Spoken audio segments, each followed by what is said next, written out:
on to Forbidden. Of course, a very different record.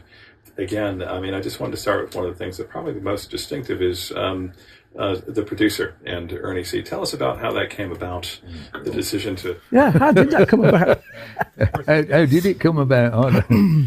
Well, it was basically the IRS, the record company.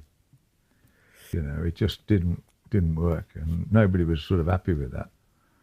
But we went along basically because the record company's thing, and we got a bit overpowered with it, really.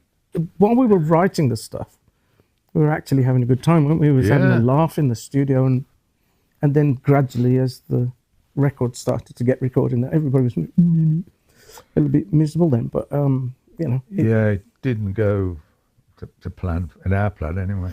It was not right for this band at all. I've told you this before. I mean, I always felt like I could have done better. There was just some stuff on there which is like, oh man, I'm sure there's a better way of doing that, and I never really got the chance to do it.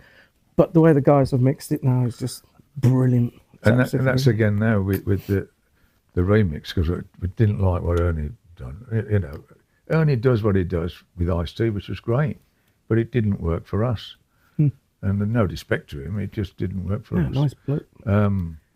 But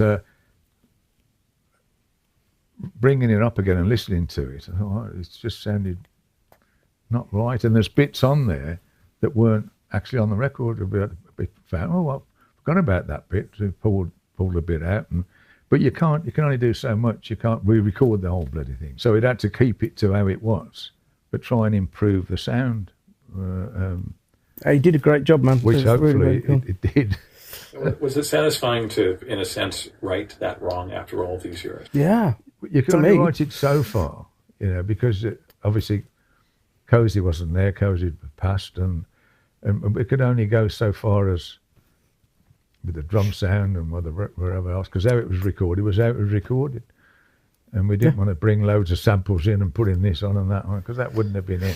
So you have to try and do what you've done with what we've got, and try and, you know, refeed stuff back and did a great job. Make it sounding a bit, you know, bit more powerful.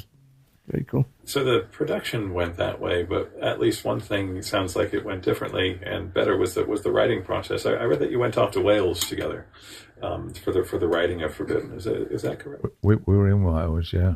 Was that Monmouth? Was it Monmouth or was it Bluestone? We went to Bluestone, didn't Bluestone. we? Where was that now? I can't remember. Well, I can't remember. Was that in Wales? I can't.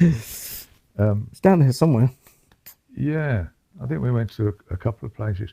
I get confused because we've been to Wales that many times. I can't remember which time it was. No.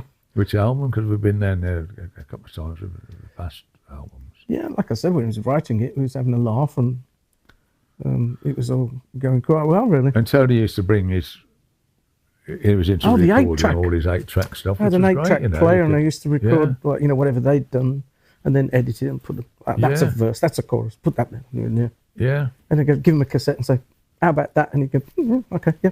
Yeah. So it worked was working good, you know, at that time.